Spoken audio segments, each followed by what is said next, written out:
ಪ್ರಾರ್ಥನೆ ಮಾಡೋಣ. ಸ್ತೋತ್ರಕರ್ತನೇ ಸ್ತೋತ್ರಪ್ಪ. ವಾಕ್ಯವಾಗಿರುವ యేసయ్ಯ, ವಾಕ್ಯವನ್ನು ಕೇಳುವುದಕ್ಕೆ ಬಂದಿರುವಂಥ ನಿನ್ನ ಜನಾಂಗವನ್ನು, ಈ ಮಾಂದೆಯನ್ನು ನಿನ್ನ ವಾಕ್ಯದಿಂದ ಬಲಪಡಿಸಬೇಕೆಂದು ಮಾತನಾಡೋದು ನೀವಲ್ಲ, ಪರಿಶುದ್ಧಾತ್ಮ ನಿಮ್ಮ ಮಾತಿನಂತೆ ನೀನು ಮಾತನಾಡಿ ಇವರನ್ನು ವಾಕ್ಯದಲ್ಲಿ ಬಲಪಡಿಸಿ ವಾಕ್ಯಕ್ಕಾಗಿ ಬದುಕುವಂತೆ ನೀನು ಕೃಪೆ ಮಾಡಬೇಕೆಂದು ಯೇಸುವಿನ ನಾಮದಲ್ಲಿ ಪ್ರಾರ್ಥಿಸ್ತೇನೆ. ಆಮೆನ್. ಹಲ್ಲೆಲೂಯಾ. ವಾಕ್ಯನ ಕೇಳೋದಕ್ಕೆ ಮುಂದಾಗಿ ಒಂದು ನಿಮಿಷ ಹೇಳ್ತೀನಿ. ಅರ್ಜೆಂಟ್ ಏನಾರು ಇದ್ರೆ ಹೋಗಿ ಬಂದ್ಬಿಡಿ. ಯಾರು ಮಧ್ಯದಲ್ಲಿ ಎದ್ದು ಹೋಗ್ಬಾರ್ದು, ಯಾರಿಗೂ ಏನು ಬರಲೂಬಾರ್ದು. ಯಾಕಂದರೆ ವಾಕ್ಯ ಅಷ್ಟು ಗಮನ ಕೆಟ್ಟು ಕೇಳಬೇಕು. ಒಂದು ಒಳ್ಳೆ ಅಂಶವನ್ನು, ಯಾಕೆ ನಾನು ಹೇಳಿದೆ, ನಾನೇನು ಹೇಳಿದೆ, ಕಾರ್ಯ ಸಾಧಿಸುವ ದಿನ ಯಾವುದು? ಕಾರ್ಯ ಸಾಧಿಸುವ ದಿನ. ಅದು ಯಾವುದು ಅಂತ ನೀವು ತಿಳ್ಕೋಬೇಕು. ಒಂದು ದೊಡ್ಡ ಸಬ್ಜೆಕ್ಟು, ಆಳವಾದ ಸತ್ಯ. ಆಸೆಗಳು ಬಹಳ ಇದೆ ನನಗೆ. ವಾರದಲ್ಲಿ 3 ದಿವಸ ಪ್ರೇಯರ್ ನಡೆಸಬೇಕು,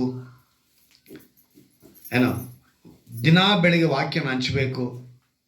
ಬಹಳ ಆಸೆಗಳಿದೆ. ಅನುಕೂಲ ಬಾಗಿಲು ನನಗಿನ್ನೂ ತೆರೆಯಲ್ಪಟ್ಟಿಲ್ಲ, ದೇವರ ಅನುಮತಿ ಸಿಕ್ಕಿಲ್ಲ. ಇನ್ನೂ ಕೆಲಸದ ಮಧ್ಯದಲ್ಲೇ ನಾನು ನಿಮಗೆ ಸೇವೆ ಮಾಡ್ತಾಯಿದ್ದೀನಿ. ದೇವರ ಹತ್ರ ನಾನು ಹೇಳೋವಾಗೆಲ್ಲ ಈ ಮಾತನ್ನು ಹೇಳ್ತೀನಿ, ದೇವರೇ ಯಾವತ್ತೂ ನನಗೆ ಗಳಿಗೆ ಬರುತ್ತೆ ಕೇಳ್ತಾ ಇರ್ತೀನಿ. ಈ ಕಾರ್ಯ ಸಾಧಿಸೋ ದಿನ ಅಂತ ನಾನು ಸಬ್ಜೆಕ್ಟ್ ಮಾತಾಡಿದ್ರೆ ನಾನು 365 ದಿವಸನೂ 3 ಗಂಟೆ ಮಾತಾಡ್ಬೋದು. ಎಷ್ಟು? 365 ದಿವಸನೂ 3 ಗಂಟೆ ಮಾತನಾಡೋಷ್ಟು ಅಂಶಗಳು ಆ ಒಂದೇ ಒಂದು ಪದದಲ್ಲಿ ಅಡಗಿದೆ. ಅಂಥ ಒಂದು ದೊಡ್ಡ ದೊಡ್ಡ ಸಬ್ಜೆಕ್ಟ್ಗಳು ಸತ್ಯವೇದದಲ್ಲಿದೆ.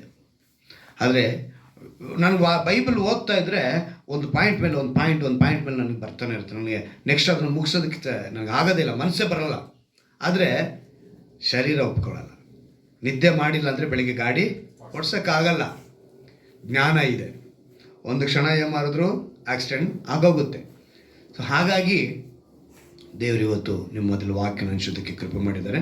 ಆ ಕಾರ್ಯ ಸಾಧಿಸೋ ದಿನ ಅಂತ ನಾವು ಹೇಳುವಾಗ ಬಹಳ ಎಚ್ಚರಿಕೆಯಿಂದ ಇರಬೇಕು. ಎಚ್ಚರಿಕೆ ಅನ್ನೋದನ್ನು ನಿಮಗೊಂದು ಸ್ಟಾರ್ಟಿಂಗ್ ಒಂದು ನೀತಿಗಾಗಿ ಹೇಳ್ತೀನಿ. ಒಂದು ಹಳ್ಳಿ, ಆ ಹಳ್ಳಿಯಲ್ಲಿ ಒಬ್ಬ ವೃದ್ಧರು, ತುಂಬ ಹಣ್ಣು ಮುದುಕ ಅಂತ ಇಟ್ಕೊಳ್ಳೋಣ, ವೃದ್ಧರು ಅವ್ರು ಬರ್ತಾರೆ. ಅವ್ರು ಬಂದಾಗ ಊರಿನ ಜನ ಎಲ್ಲ ಸೇರಿಕೊಂಡು ಅನೇಕ ವಿಷಯಗಳನ್ನ ಅವ್ರ ಹತ್ರ ಕೇಳ್ತಾರೆ. ಎಲ್ಲ ವಿಷಯಗಳಿಗೂ ಅವರು ಉತ್ತರ ಕೊಡ್ತಾರೆ. ತುಂಬ ಪ್ರಶ್ನೆಗಳನ್ನು ಕೇಳ್ತಾರೆ. ಆ ಪ್ರಶ್ನೆಗಳಿಗೂ ಅವ್ರು ಏನು ಮಾಡ್ತಾರೆ ಅಂತ ಹೇಳಿದ್ರೆ ಉತ್ತರ ಕೊಡ್ತಾರೆ. ಆಗ ಪ್ರೆಸಿಡೆಂಟ್, ಆ ಹಳ್ಳಿ ಪ್ರೆಸಿಡೆಂಟ್ ಏನು ಹೇಳ್ತಾನೆ, ಯಾರಾದರೂ ಈ ವ್ಯಕ್ತಿ ಈ ವೃದ್ಧರಿಗೆ ಪ್ರಶ್ನೆ ಕೇಳಿ ಆ ಪ್ರಶ್ನೆಗೆ ಅವ್ರು ಉತ್ತರ ಕೊಡೋಕ್ಕಾಗದೇ ಇರೋಂಥ ಪ್ರಶ್ನೆ ಕೇಳಿದ್ರೆ ನಾನು ಅವರಿಗೆ ಒಳ್ಳೆ ಬಹುಮಾನ ಕೊಡ್ತೀನಿ, ಒಂದು ಗಿಫ್ಟ್ ಕೊಡ್ತೀನಿ ಅಂತ ಹೇಳಿ ಪ್ರೆಸಿಡೆಂಟ್ ಹೇಳ್ತಾರೆ. ಯಾಕಂದರೆ ಅವರು ಅಷ್ಟೊಂದು ಜ್ಞಾನವಂತರಾಗಿ ಎಲ್ಲರಿಗೂ ಉತ್ತರ ಕೊಡ್ತಿದ್ರು ತಾಳ್ಮೆಯಿಂದ. ಅದು ಚಿಕ್ಕ ಹುಡುಗನಿಂದ ಹಿಡಿದು, ಅಂದರೆ ಚಿಕ್ಕವರಿಂದ ಹಿಡಿದು ದೊಡ್ಡವರವರೆಗೂ ಅವ್ರೇನು ಮಾಡ್ತಿದ್ರು ಅಂದರೆ ಎಲ್ರಿಗೂ ಉತ್ತರ ಕೊಡ್ತಿದ್ರು. ಹಾಗಾಗಿ ಆ ವ್ಯಕ್ತಿ ಹೇಳಿದ ತಕ್ಷಣ ಸರಿ, ಎಲ್ಲರೂ ಊರಿನವರೆಲ್ಲ ಬಂದರು, ಏನೇನೋ ಪ್ರಶ್ನೆಗಳು ಕೇಳ್ತಿದ್ದಾರೆ. ಎಲ್ಲರಿಗೂ ಕೂಡ ಉತ್ತರಗಳನ್ನ ಕೊಡ್ತಾನೇ ಇದ್ರು. ಒಂದು 6-7 ವರ್ಷದ ಒಂದು ಹುಡುಗ ಅಂತ ಇಟ್ಕೊಳ್ಳೋಣ, ಅಥವಾ ಹುಡುಗಿನೂ ಇಟ್ಕೊಳ್ಳೋಣ, ನಮ್ಮ ಸ್ಪಂದನೇ ಕೂಡ ಇಟ್ಕೊಳ್ಳೋಣ. ಹೋಗಿ ಒಂದು ಪ್ರಶ್ನೆ ಕೇಳಿದ್ರು. ಏನಂತ, ನಾನೊಂದು ಪ್ರಶ್ನೆ ಕೇಳ್ತೀನಿ, ಉತ್ತರ ಕೊಟ್ಟಿಲ್ಲ ಅಂದರೆ ನೀವು ಸೋಲನ್ನ ಒಪ್ಕೊಳ್ತೀರ ಅಂತ ಕೇಳ್ತಾನೆ. ಖಂಡಿತ ಒಪ್ಕೊಳ್ತೀನಪ್ಪ, ನಾನು ಯಾರಾದರೂ ಸರಿ, ಚಿಕ್ಕವರಾದರೂ ಸರಿ, ನಾನು ಸೋಲನ್ನ ನಾನು ಒಪ್ಕೊತೀನಿ ಅಂತಾನೆ. ಅಂದಿದ ತಕ್ಷಣವೇ ಓಡಿ ಹೋದ ತೋಟಕ್ಕೆ ಓಡಿ ಹೋಗಿ ಒಂದು ಬಣ್ಣದ ಚಿಟ್ಟೆನ ಹಿಡ್ದ. ಅಲ್ಲ, ಹಿಡಿದಳು, ಸ್ಪಂದನ ಅಲ್ವಾ, ಬಣ್ಣದ ಚಿಟ್ಟೆನ ಹಿಡಿದು ಆ ಬಣ್ಣದ ಚಿಟ್ಟೆನ ಹಿಡ್ಕೊಂಬಂದು ಸೀದಾ ಎತ್ಕೊಂಬರ್ತಾನೆ. ಎತ್ಕೊಂಬರುವಾಗ 2 ರೆಕ್ಕೆ ಹಿಂಗೆ ಕಾಣಿಸ್ತಾ ಇದೆ. ಈ ತಲೆ ಭಾಗ ಇದೆಯಲ್ಲ, ಆ ತಲೆ ಭಾಗದ ಈ ಬೆರಳು ಹಿಂಗಿದೆ. ಒಳಗಡೆಯಿಂದ ಈ ಚಿಟ್ಟೆ ಹಿಡಿದ್ರೆ 2 ರೆಕ್ಕೆ ಹಿಂಗೆ ಕಾಣಿಸ್ತಾ ಇದೆ. ಇದನ್ನು ತೋರಿಸ್ಬಿಟ್ಟು ಈ ಚಿಟ್ಟೆ ಬದುಕಿದೆಯಾ ಸತ್ತಿದೆಯಾ ಅಂದ. ಏನಂದ? ಈಗ ಬದುಕಿದೆ ಅಂತ ಹೇಳಿದ್ರೆ ಈ ಕಿರುಬೆರಳಿಂದ ಏನು ಮಾಡ್ತಾನೆ, ಚಿಟ್ಟನ ಹಿಂಗೆ ಅದ್ಬಿಡ್ತಾನೆ. ಸತ್ತೋಗಿರುತ್ತೆ. ಅವಾಗ ನೋಡು ಸತ್ತೋಗಿದೆ ಅಂತಾನೆ. ಅದೇ ಅವನು ಸತ್ತಿದೆ ಅಂತ ಹೇಳಿದ್ರೆ ಆದ್ರೆ ಅವನ ಅದಿಮಿಲಿರಲ್ಲ, ಬೆರಳು ಹಿಂಗೆ ಇಟ್ಕೊಂಡಿದ್ದಾನೆ ಅಷ್ಟೇ, ಈಗ ಬಿಡ್ತಾನೆ, ಅದು ಹಾರುತ್ತೆ, ಅವಾಗ ಬದುಕಿದೆ ಅಂತ ಆಗುತ್ತೆ. ಈಗ ವೃದ್ಧರಿಗೆ ಒಂದು ನಿಮಿಷ ಹಾಗೆ ಯೋಚನೆ ಮಾಡಿದ್ರು. ಅದಕ್ಕೆ ಇವನು ಏನು ಹೇಳ್ತಾನೆ, ಸ್ಪಂದನ ಹೇಳ್ತಾರೆ, ಬೇಗ ಬೇಗ ಇಷ್ಟು ಲೇಟ್ ಮಾಡಿದ್ರೆ ನೀವು ಸೋಲು ಒಪ್ಕೊಂಡಂಗೆ ಅಂತ, ಬೇಗ ಬೇಗ ಅಂತ. ಅವರು ಏನಿಲ್ಲ, ಅದು ಸತ್ತಿದ್ಯಾ ಬದುಕಿದೆ ಅಂತ ನಾನು ಹೇಳ್ಬೇಕು ಅಂದರೆ ಅದೆರಡು ನಿನ್ನ ಕೈಯಲ್ಲಿದೆ ಅಂದರು. ಒಂದೇ ಉತ್ತರ ಏನಂತ ಹೇಳಿದ್ರು, ಅದು ಸತ್ತಿದ್ಯಾ ಬದುಕಿದೆ ಅಂತ ಹೇಳ್ಬೇಕು ಅಂದರೆ ಅದು ನಿನ್ನ ಕೈಯಲ್ಲಿದೆ ಅಂದ್ರು ಉತ್ತರ. ಎಲ್ಲರೂ ಆಶ್ಚರ್ಯಪಟ್ಟರು. ಅಂದರೆ ಅರ್ಥ ಏನೋ, ಅದು ಜೀವಂತವಾಗಿರ್ಬೇಕಾದ್ರೂ ಅವನ ಕೈಯಲ್ಲೇ, ಅದು ಬದುಕಬೇಕಾದ್ರೂ ಅವನ ಕೈಯಲ್ಲೇ. ಇವತ್ತು ದೇವರು ನಿನಗೆ ಹೇಳ್ತಿದ್ದಾರೆ, ನಿನ್ನ ಮುಂದೆ ಜೀವನೂ ಇದೆ, ಮರಣನೂ ಇದೆ, ಆಶೀರ್ವಾದ ಇದೆ, ಶಾಪ ಇದೆ, ಎಲ್ಲವೂ ನಿನ್ನ ಕೈಯಲ್ಲಿದೆ. ಹಲ್ಲೆಲೂಯಾ. ಕಾರ್ಯ ಸಾಧಿಸುವ ದಿನ ದೇವರು ಹೇಳಿದಂಥ ಅದ್ಭುತವಾದ ಮಾತು. ಯೇಸುವನ್ನ ದೇವಕುಮಾರನೆಂದು, ಆತನೇ ಮೆಸ್ಸಿಯನೆಂದು, ಕ್ರಿಸ್ತನು ಬರಬೇಕಾದ ರಕ್ಷಕನು ಎಂದು ಅಂದು ನಂಬದವರು ಇದ್ದರು, ಇಂದು ನಂಬದವರು ಇದ್ದಾರೆ. ಅಂದು ಇದ್ರು, ಇಂದು ಇದ್ದಾರೆ. ಯೇಸು ಕ್ರಿಸ್ತನು ಭೂಮಿ ಮೇಲೆ ಹುಟ್ಟಿದಾಗ ಆತನೇ ರಕ್ಷಕನು, ಆತನೇ ಮೆಸ್ಸಿಯನು ಅಂತ ಹೇಳಿ ನಂಬದ ಗುಂಪು ಅವತ್ತು ಇತ್ತು, ಇವತ್ತಿಗೂ ಇದೆ. ಅವ್ರು ಯಾರು ಅಲ್ಲ, ಇಸ್ರಾಯೇಲ್ರೇ. ಈ ಇಸ್ರಾಯೇಲ್ರು, ಯಹೂದ್ಯರು ಯೇಸುವನ್ನು ಏನಂತ ಅಂಗೀಕರಿಸಲಿಲ್ಲ, ನಮ್ಮ ಕಣ್ಣ ಮುಂದೆ ಯೋಸೇಫನಿಗೂ ಮರಿಯಳಿಗೂ ಹುಟ್ಟಿದಂಥವನು ಅಂತ ನೋಡಿದರೆ ಹೊರತು ಆತನೇ ನಿಜವಾದ ಮೆಸ್ಸಿಯನ್ನು, ನಮ್ಮ ರಕ್ಷಕನು ಎಂಬುದನ್ನು ಅವರು ಅಂಗೀಕರಿಸಲೇ ಇಲ್ಲ, ಸ್ವೀಕರಿಸಲೇ ಇಲ್ಲ. ಅವರು ಕೆಲವರು ಸ್ವೀಕರಿಸಿದ್ರು ಅದ್ಭುತಗಳನ್ನ, ಅತಿಶಯಗಳನ್ನ ನೋಡಿ. ಇನ್ನೂ ಕೆಲವರು ಹೆಂಗೆ ಸ್ವೀಕರಿಸಿದ್ರು ಅಂತ ಹೇಳಿದ್ರೆ, ನಿಜವಾದ ರಕ್ಷಕನು ಈತನೇ ಇರ್ಬೋದು. ಅದರಲ್ಲಿ ಮೊದಲನೇ ಅವಳು ಸಮಾರ್ಯ ಸ್ತ್ರೀ. ಸಮಾರ್ಯ ಸ್ತ್ರೀ ಬಂದ್ಬಿಟ್ಟು ಒಂದು ದೊಡ್ಡ ಸುವಾರ್ತೆನ ಹೇಳಿದ್ಲು. ಆಕೆನ ಸಮಾರ್ಯ ಸ್ತ್ರೀ ಕುರಿತು ನಾವು ಧ್ಯಾನ ಮಾಡೋಕ್ಕೆ ತುಂಬ ವಿಷಯಗಳಿದೆ. ಆಕೆ ಕುರಿತು ಹೇಳಿದ ತಕ್ಷಣ ಆಕೆ ನನ್ನ ಕುರಿತು ಹೇಳಿದಂಥ ವ್ಯಕ್ತಿ ಒಬ್ಬರು ಬಂದೇನೆ, ಅದು ಯೇಸು ಅಂತೇಳಿ ಹೇಳ್ತಾಳೆ. ಸುವಾರ್ತೆ ಹೇಳ್ಬಿಟ್ರು ಒಂದೇ ನಿಮಿಷದಲ್ಲಿ. ನನ್ನ ಕುರಿತು ಅಂದರೆ ಇವತ್ತು ನೀನು ನಾನು ಅದನ್ನು ತಿಳಿದಿರಬೇಕು. ಅಂದರೆ ಕಾರ್ಯ ಸಾಧಿಸುವ ದಿನ ಅಂತ ಹೇಳುವಾಗ ಅನೇಕರಿದ್ರಲ್ಲ. ಒಂದು ಯೋಹಾನನ ಬರೆದ ಪತ್ರಿಕೆ, ಯೋಹಾನ ಬರೆದ ಮೊದಲನೇ ಪತ್ರಿಕೆ 5ನೇ ಅಧ್ಯಾಯ. ಯೋಹಾನ ಬರೆದ ಮೊದಲನೆಯ ಪತ್ರಿಕೆ 5ನೇ ಅಧ್ಯಾಯ, ಮೊದಲನೇ ವಾಕ್ಯ. ಮೊದಲನೇ ಪತ್ರಿಕೆ. ಯೇಸುವು ಕ್ರಿಸ್ತನೆಂದು ನಂಬುವ ಪ್ರತಿಯೊಬ್ಬನು ದೇವರಿಂದ ಹುಟ್ಟಿದವನಾಗಿದ್ದಾನೆ. ಯಾವನು ಹುಟ್ಟಿಸಿದ ತಂದೆಯನ್ನು ಪ್ರೀತಿಸುತ್ತಾನೋ ಅವನು ತಂದೆಯಿಂದ ಹುಟ್ಟಿದವರೆಲ್ಲರನ್ನು ಪ್ರೀತಿಸುತ್ತಾನೆ. ತುಂಬ ಜನ ಈ ಒಂದು ವಿಷಯದಲ್ಲೇ ಎಡವಿರೋದು. ಇಲ್ಲಿ ನಾನು ಅವತ್ತು ಹೇಳಿದ್ನಲ್ಲ, ವಾಗ್ದಾನ ನಮಗೆ ಯಾರು ಹೇಳಿರೋದು ಅಂತ ಹೇಳಿದ್ರೆ ತಂದೆಯಾದ ದೇವರು ಹೇಳಿರೋದು. ಯೆಹೋವಾ ಇಂತೆನ್ನುತ್ತಾನೆ, ನಾನು ಕಾರ್ಯ ಸಾಧಿಸುವ ದಿನದಲ್ಲಿ, ಏನಂತ ಹೇಳ್ತಾರೆ ಅವರು, ಕಾರ್ಯ ಸಾಧಿಸುವ ದಿನದಲ್ಲಿ ಇವರು ನನ್ನ ಸ್ವಕೀಯ ಜನರಾಗಿರುವರು. ಒಬ್ಬನು ತನ್ನ ಸ್ವಂತ ಮಗನನ್ನು ಪ್ರೀತಿಸುವ ಹಾಗೆ ನಾನು ಅವರನ್ನು ಕರುಣಿಸುವೆನು. ಅಲ್ಲಿ ಮಗ, ತಂದೆ ಪಾತ್ರಗಳು ಕಣ್ಣುಗಳು ಬಿಡ್ತಾ ಇದೆ. ಕತ್ತಲೆ ಯುಗ ಬಂತು. ಯುಗ ಬಂದ ಮೇಲೆ ಅವರಿಗೆ ಒಬ್ಬ ರಾಜನು ಹುಟ್ಟುತ್ತಾನೆ. ಆ ಒಂದು ವಿಷಯನ ಪ್ರವಾದಿ ಮೂಲಕ ಹೇಳಿ ಆ ಕಾರ್ಯ ಸಾಧಿಸೋ ದಿನ ಅಂತ ಹೇಳುವಾಗ ಯಾವುದು ಅಂತ ಹೇಳಿದ್ರೆ, ಯಾರು ಯೇಸುವು ಕ್ರಿಸ್ತನೆಂದು, ಯೇಸು ಕ್ರಿಸ್ತನೆಂದು, ಯೇಸು ಕ್ರಿಸ್ತನೆಂದು. ಅಲ್ಲಿಗೆ ಗಮನಿಸಿ, ಯೇಸು ಅಂತ ಅವ್ರಿಗೆ ಹೆಸರಿಡಬೇಕು, ಕ್ರಿಸ್ತನು ಅಂತ ಆಮೇಲೆ ಅವರಿಗೆ ಸೇರಿಸಲ್ಪಡುತ್ತೆ. ಕ್ರಿಸ್ತನು ಅಂದ್ರೆ ಅರ್ಥ ಏನು? ಎಷ್ಟು ಜನ ಗೊತ್ತು ಕ್ರಿಸ್ತನು ಅಂದ್ರೆ? ರಕ್ಷಕನು, ಅಭಿಷೇಕಿಸಲ್ಪಟ್ಟವನು ಅಲ್ವಾ? ಅವರೇನಾಗಿದ್ದಾರೆ? ಕ್ರಿಸ್ತನು ಅಂದ್ರೆ ಅಭಿಷೇಕಿಸಲ್ಪಟ್ಟವನು. ಎರಡನೇದಾಗಿ ಆತನೇ ರಕ್ಷಕನು. ಇನ್ನೊಂದು ಪದ ಮೆಸ್ಸಿಯ. ಸೊ ಆತನ ಮೆಸ್ಸಿಯ, ರಕ್ಷಕ ಅಂತ ಹೇಳಿ ಸ್ವೀಕರಿಸಲಿಲ್ಲ. ಈಗ ಕಾರ್ಯ ಸಾಧಿಸೋ ದಿನ ಅಂತ ಹೇಳಿದ್ರೆ ಯಾರು ಇಲ್ಲಿ ಹೇಳಲ್ಪಡ್ತಾ ಇದೆ, ದೇವರಿಂದ ಹುಟ್ಟಿದವನಾಗಿದ್ದಾನೆ, ಯಾರು ಯೇಸುವನ್ನ ಕ್ರಿಸ್ತನೆಂದು ಒಪ್ಪಿಕೊಳ್ತಾರೋ ಸ್ವೀಕರಿಸ್ತಾರೋ ಅವರು ದೇವರಿಂದ ಹುಟ್ಟಿದವರು. ಇಲ್ಲಿ ದೇವರು ಸಪರೇಟ್ ಆಗಿ ಕಾಣಿಸ್ತಾರೆ. ಅಂದ್ರೆ ಯೆಹೋವಾ ದೇವರು ಅಂದ್ರೆ ಯಾರು? ಯೆಹೋವಾ ಅಂದ್ರೆ ತಂದೆಯಾದ ದೇವರಿಗೆ ಹುಟ್ಟಿದವರಾಗ್ತೀವಿ ನಾವು. ತಂದೆಯ ಪ್ರೀತಿ ನಮ್ಮ ಮೇಲೆ ಇರೋದಕ್ಕೆ ಕುಮಾರನ ಕಳಿಸಿದ್ದು. ಅರ್ಥ ಆಯ್ತಾ? ಯೇಸು ಪ್ರೀತಿಗಿಂತ ಏನಂತ ಬರೀತಾರೆ 3:16 ಯೋಹನಲ್ಲಿ, ತಂದೆಯಾದ ದೇವರಿಗೆ ಏನಿತ್ತಂತೆ, ಈ ಲೋಕದ ಮೇಲೆ ಎಷ್ಟೋ ಪ್ರೀತಿ. ಅಂದ್ರೆ ಲೋಕ ಅಂದ್ರೆ ನೀನು ನಾನು, ಲೋಕ ಅಂದ್ರೆ ಮಣ್ಣು ಮರ ಗಿಡ ಭೂಮಿ ಅಲ್ಲ, ನೀನು ನಾನು. ಅವರಿಗೆ ಪ್ರೀತಿಯ ಪಾತ್ರರಾಗಿದ್ದಕ್ಕೆ ಅವರು ಕುಮಾರನ ಕಳಿಸಿದ್ದು. ಎಲ್ಲರೂ ನಿತ್ಯ ಜೀವ ಪಡಿಬೇಕು ಅಂತ ಇವತ್ತು ಈ ತಂದೆಯಾದ ದೇವರನ್ನ ಪಕ್ಕಕ್ಕೆ ತಳ್ಳಿ ಯೇಸು ಮಾತ್ರ ಅನ್ನೋ ಉಪದೇಶ ಬಂದು ಅನೇಕರು ಏನ್ ಮಾಡ್ತಾರೆ, ಎಡವುತ್ತಾ ಇದ್ದಾರೆ. ಅಲ್ಲಿಗೆ ಕಾರ್ಯ ಸಾಧಿಸುವ ದಿನ ಯಾರು ಎಡವಿರ್ತಾರೋ ಸ್ವಕೀಯ ಜನರಾಗಲ್ಲ. ಅವ್ರು ಹೇಳ್ತಾರೆ, ಕಾರ್ಯ ಸಾಧಿಸುವ ದಿನದಲ್ಲಿ ಒಬ್ಬನು ತನ್ನ ಮಗನನ್ನು ಸೇವಿಸುವ, ಎಷ್ಟು ಅದ್ಭುತವಾದ ಮಾತು ನೋಡಿ, ಒಬ್ಬ ಮಗನನ್ನು ಸೇವಿಸುವ ಹಾಗೆ ಅವರನ್ನ ಏನ್ ಮಾಡ್ತಾರೆ, ಅವರು ಕರುಣಿಸುವನು. ತಂದೆಯಾದ ದೇವರ ಆ ಒಂದು ಆಕಾಂಕ್ಷೆ ಉದ್ದೇಶ ಎಲ್ಲವನ್ನ ಭೂಮಿ ಮೇಲಿದ್ದಾಗ ಯೇಸು ಕ್ರಿಸ್ತನು ಪ್ರತಿ ಕ್ಷಣದಲ್ಲಿ ಹೇಳ್ತಾರೆ, ನಾನು ತಂದೆಯ ಚಿತ್ತವನ್ನು ಮಾಡೋದಕ್ಕೆ ಬಂದೆನು, ನಾನು ತಂದೆಯ ಕೆಲಸವನ್ನು ಮಾಡುವುದಕ್ಕೆ ಬಂದೆನು. ಅವ್ರು ಹೇಳುವಂಥ ಮಾತುಗಳಲ್ವಾ.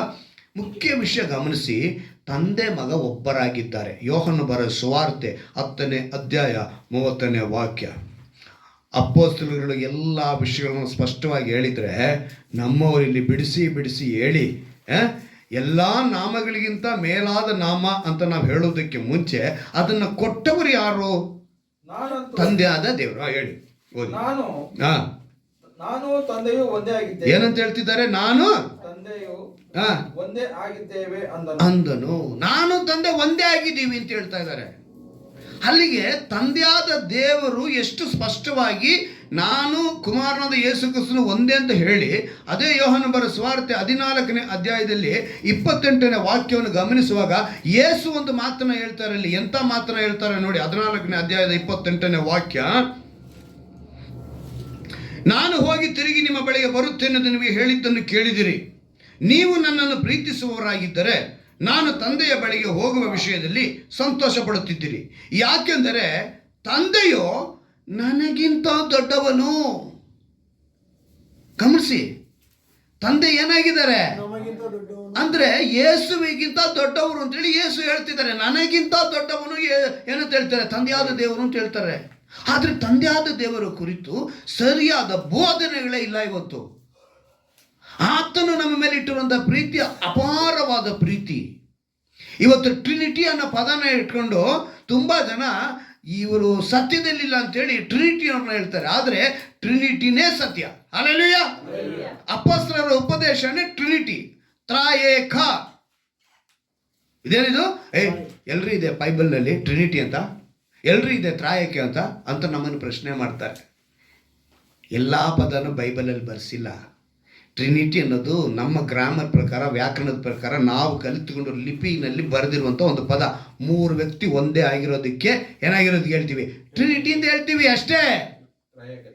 ತ್ರಾಯೇಕ ದೇವರು, ದೇವರು ಒಬ್ಬನೇ ಅಂತಾನೆ ನಾವು ಹೇಳ್ತಾ ಇರೋದು. ಆದರೆ 3 ವ್ಯಕ್ತಿತ್ವ, ಅದರಲ್ಲಿ ತಂದೆಯ ಪಾತ್ರ. ಯೇಸು ಹೇಳ್ತಾರೆ, ಇದಕ್ಕಿಂತ ಬೇರೆ ಬೇಕಾ? ಬೇರೆ ಯಾರನ್ನ ಹೇಳ್ಬೇಕಾ? ಯೇಸು ಹೇಳ್ತಾರೆ, ತಂದೆ ಯಾರಾಗಿದ್ದಾರೆ? ನನಗಿಂತ ದೊಡ್ಡವನು ಅಂತ ಹೇಳ್ತಾರೆ. ಅಲ್ಲಿಗೆ ದೇವರು, ಯೆಹೋವ ದೇವರು, ಅದಕ್ಕೆ ಮಲಾಯಿಕನ ಮೂಲಕ ಹೇಳ್ತಾರೆ, ಕಾರ್ಯ ಸಾಧಿಸುವ ಒಂದು ದಿನ ಐತೆ ಕಣಯ್ಯ. ಆ ದಿವಸದಲ್ಲಿ ನನ್ನ ಮಗನನ್ನು ಸೇವಿಸುವಂತ ಯಾರು ಇದ್ರೋ ಅವರನ್ನ ನಾನು ಅವನ್ನ ಹೇಗೆ ನಾನು ಕಳಿಸು ಅಂದ್ರೆ, ಮಗನನ್ನು ಅವ್ರೇನ್ ಮಾಡಿದ್ರು? ಕಳಿಸಿದ್ರು, ಬದುಕಿಸಿದ್ರು, ಶಿಲುಬೆಗೆ ಏರಿಸಿದ್ರು, ಉಣಲ್ಪಟ್ಟರು, ಮತ್ತೆ ಜೀವಂತವಾಗಿ ಎಬ್ಬರಿಸಿದ್ರು. ಹಾಗೆ ಆತನನ್ನು ಪ್ರೀತಿಸುವವರು, ಯೇಸುವನ್ನ ಪ್ರೀತಿಸುವವರು ಪುನರುತ್ಥಾನ ಹೊಂದುತ್ತಾರೆ. ಹಲ್ಲೆಲೂಯಾ. ಆ ಒಂದು ಸತ್ಯನ ಆ ಕಾರ್ಯ ಸಾಧಿಸುವ ದಿನದಲ್ಲಿ ಅವ್ರು ಹೇಳ್ತಾರೆ. ಯೋಹನ ಬರೆದ ಸುವಾರ್ತೆ 5ನೇ ಅಧ್ಯಾಯದಲ್ಲಿ 43ನೇ ವಾಕ್ಯವನ್ನು ಓದ್ತೀನಿ ಕೇಳಿ. ನಾನು ನನ್ನ ತಂದೆಯ ಹೆಸರಿನ ಮೇಲೆ ಬಂದಿದ್ದೇನೆ ಅಂತ ಹೇಳ್ತಾರೆ. ನೋಡಿ ಏನಂತ ಹೇಳ್ತಾರೆ, ನಾನು ನನ್ನ ತಂದೆಯ ಹೆಸರಿನ ಮೇಲೆ. ಏನು? ಯೇಸು. ತಂದೆಗೆ ಹೆಸರು ಏನು ಕೊಡಲ್ಪಟ್ಟಿದೆ? ಯೇಸು. ಸೊ ನಾವು ಕುಮಾರನಾದ ಯೇಸು ಕ್ರಿಸ್ತನನ್ನು ಹೇಗೆ ಉನ್ನತಕ್ಕೆ ಏರಿಸ್ತೀವೋ ಹಾಗೆ ತಂದೆಯಾದ ದೇವರನ್ನು ಕೂಡ ಯಾವಾಗಲೂ ಮೇಲೆ ಕೇಳಬೇಕು. ಅವ್ರು ಹೇಳ್ತಾರೆ, ನಾನು ನ್ಯಾಯಾಧಿಪತಿಯಾಗಿ ಬಂದು ತೀರಿಸಿದ ಮೇಲೆ ತಂದೆಯ ರಾಜ್ಯ ಅಂತ ಹೇಳ್ತಾರೆ. ಹೊಸ ಒಡಂಬಡಿಕೆಯಲ್ಲಿ ಬರೆಸಿದ್ದಾರೆ ಅದನ್ನು. ಏನಂತ ಹೇಳ್ತಾರೆ ಅವರು? ತಂದೆಯ ರಾಜ್ಯ ಇರುತ್ತೆ. ಅವಾಗ ಕುಮಾರನ ಕಾಣದಿರೋ ಹೋಗ್ತಾರ, ಅವರು ಇರ್ತಾರೆ. ಆತನ ಬಲಗಡೆಯಲ್ಲೇ ಇರ್ತಾರೆ, ಆಳ್ವಿಕೆನ ನೋಡ್ತಾರೆ.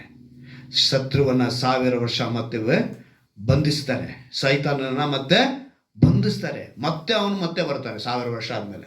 ಬಹಳ ಸತ್ಯಗಳು ಒಳಗಡೆ ಮೇಲೆ ಮೇಲೆ ಹೋಗ್ತಾನೆ ಇರುತ್ತೆ. ಆಮೇಲಿನ ಆರ್ಮಿಗಡನ್ ಯುದ್ಧ ಇವೆಲ್ಲ ಬರೋದು, ಅದಕ್ಕೆ ಮುಂಚೆ ಬರಲ್ಲ. ಆದರೆ ಅದನ್ನು ತೊಗೊಂಬಂದು ಇವಾಗ ನೋಡಿ ಯುದ್ಧಕ್ಕೆಲ್ಲ ಕೆಲವರು ಹೇಳ್ತಾ ಇದ್ದಾರೆ. ಅರ್ಥ ಆಯ್ತಾ? ನಾ ಇವತ್ತು ತಿಳ್ಕೊಬೇಕಾದ್ರೆ ಆ ಕಾರ್ಯ ಸಾಧಿಸುವ ದಿನ. ಯೋಹಾನ ಬರೆದ ಸುವಾರ್ತೆಯನ್ನು ನಾವು ನೋಡಿದಂಗೆ ಇನ್ನೊಂದು 17ನೇ ಅಧ್ಯಾಯದಲ್ಲಿ ದೇವರು ಹೇಳಿದ ಮಾತನ್ನು ನಿಮ್ಗೆ ನೆನಪಿಗೆ ತರ್ತೀನಿ. ಯೋಹಾನ ಬರೆದ ಸುವಾರ್ತೆ 17ನೇ ಅಧ್ಯಾಯದ 11ನೇ ವಾಕ್ಯವನ್ನು ನಾವು ಗಮನಿಸುವಾಗ ಅಲ್ಲೊಂದು ಮಾತಾಡಲ್ಪಟ್ಟಿದೆ. ಇವರು ಲೋಕದಲ್ಲಿ ಇರುತ್ತಾರೆ, ನಾನು ನಿನ್ನ ಬಳಿಗೆ ಬರುತ್ತೇನೆ, ಪವಿತ್ರನಾದ ತಂದೆಯೇ, ನಾವು ಒಂದಾಗಿರುವ ಹಾಗೆ ಇವರು ಒಂದಾಗಿರಬೇಕೆಂದು ನೀನು ನನಗೆ ಕೊಟ್ಟ ನಿನ್ನ ಹೆಸರಿನಲ್ಲಿ ಇವರನ್ನು ಕಾಯಬೇಕು ಅಂತ ಹೇಳಿದ್ರು ಯೇಸು. ನೀನು ನನಗೆ ಕೊಟ್ಟ ನಿನ್ನ ಹೆಸರು ಅಂತ ಹೇಳ್ತಿದ್ದಾರೆ ಯೇಸು. ಆದರೆ ಇವತ್ತು ಮನುಷ್ಯ ಒಪ್ಕೊಂತ ಇಲ್ವೇ? ತಂದೆ ಆದ ದೇವರು ತಂದೆ ಅಂತಾನೆ, ಕುಮಾರನಿಗೆ ಮಾತ್ರ ಯೇಸು, ಪವಿತ್ರಾತ್ಮನಿಗೂ ಕೂಡ ಇಲ್ಲ ಅಂತ ಹೇಳಿದ್ದಾರೆ. ದೇವರು ಹೇಳ್ತಾರೆ ಪವಿತ್ರಾತ್ಮನಿಗೂ ಯೇಸುನೇ ಹೆಸರು. ಹಲ್ಲೆಲೂಯಾ. ಇದನ್ನ ನಾವು ತಿಳ್ಕೋಬೇಕು. ಅದೇ ಕಾರ್ಯ ಸಾಧಿಸೋ ದಿನ. ಈ ಸತ್ಯವನ್ನು ಅರಿತವರು ಕಾರ್ಯ ಸಾಧಿಸೋ ದಿನದಲ್ಲಿ ದೇವರ ನ್ಯಾಯ ತೀರ್ಪಿನ ಕಾಲದಲ್ಲಿ ನಿಂತುಕೊಳ್ಳುವುದಕ್ಕೆ ಸಾಧ್ಯ. ವಾಗ್ದಾನ, ತನ್ನನ್ನು ಸೇವಿಸುವ ಸ್ವಂತ ಮಗನನ್ನು ಕರುಣಿಸುವಂತೆ ನಾನು ಅವರನ್ನು ಕರುಣಿಸುವೆನು. ಆ ಪದ ಏನಕ್ಕೆ ಬಂತು ಅಂತೇಳಿ ನಾನು ಯೋಚನೆ ಮಾಡಿದಾಗ ದೇವರು ಕೊಟ್ಟಂಥ ದರ್ಶನಗಳಿವಲ್ಲ.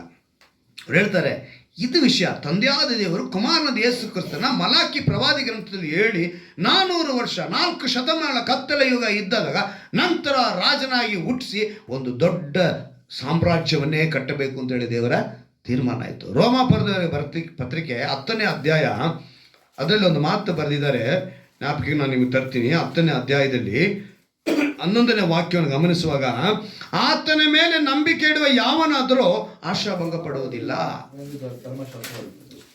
ಆತನ ಮೇಲೆ ಇಡಬೇಕು, ಯೇಸುವಿನ ಮೇಲೇನೆ ನೀವು ನಂಬಿಕೆ ಇಡಬೇಕು. ತಂದೆಯಾದ ದೇವರು ಹೇಳ್ಕೊಡ್ತಿದ್ದಾರೆ. ರೋಮಪಟ್ಟಣದಲ್ಲಿ ಬರೆಯುವಾಗ ಪೌಲನು ರೋಮಪಟ್ಟಣಕ್ಕೆ ಬರೀತಾನೆ, ನೀವು ಧರ್ಮಶಾಸ್ತ್ರನ ಖಂಡಿತವಾಗಲು ತೋರಾನ ಫಾಲೋ ಮಾಡ್ತಾರೆ, ನಾನು ಓಕೆ ಮಾಡ್ತೀನಿ ಇಲ್ಲ ಅಂತ ಹೇಳಿಲ್ಲ. ಆದರೆ ನೀವು ಯಾರ ಮೇಲೆ ನಂಬಿಕೆ ಇಡಬೇಕು? ಯೇಸುವಿನ ಮೇಲೆ ನಂಬಿಕೆ ಇಡಬೇಕು ಅಂತ ಹೇಳ್ತಾರೆ. ಹೇಳಿ ಅವ್ರು ಹೇಳ್ತಾರೆ ಇನ್ನೊಂದು, ನಂಬಿಕೆ ಇಡುವ ಪ್ರತಿಯೊಬ್ಬರನ್ನ ವಿಶ್ವಾಸಿ ಅಂತ ಕರೀತಾರೆ. ನಾನು ನೋಡಿ 9ನೇ ವಾಕ್ಯ ಗಮನಿಸಿ, ನೀನು ಯೇಸುವನ್ನೇ ಕರ್ತನೆಂದು ಬಾಯಿಂದ ಅರಿಕೆ ಮಾಡಿಕೊಂಡು ದೇವರು ಆತನನ್ನು ಇಲ್ಲಿ ಗಮನಿಸಿ ಹೇಳ್ತಾರೆ, ದೇವರು ಆತನನ್ನು ಸತ್ತವರೊಳಗಿಂದ ಎಬ್ಬಿಸಿದನೆಂದು ಹೃದಯದಿಂದ ನಂಬಿದರೆ ನಿನಗೆ ರಕ್ಷಣೆಯಾಗುವುದು ಎಂಬುದೇ. ಹೃದಯದಿಂದ ನಂಬುವುದರ ಮೂಲಕ ನೀತಿಯು ದೊರಕುತ್ತದೆ, ಬಾಯಿಂದ ಅರಿಕೆ ಮಾಡೋದರ ಮೂಲಕ ರಕ್ಷಣೆಯಾಗುತ್ತದೆ. ಹಲ್ಲೆಲೂಯಾ. ಅಂತ ಒಂದು ಅದ್ಭುತವಾದ ಮಾತಲ್ಲ ವಾಕ್ಯಗಳು. ಓದ್ತಾ ಇದ್ರೆ ಕೇಳ್ತಾ ಇದ್ರೆ ಹಂಗೇ ಒಳಗನೇ ಇರಬೇಕು ಅನಿಸುತ್ತೆ.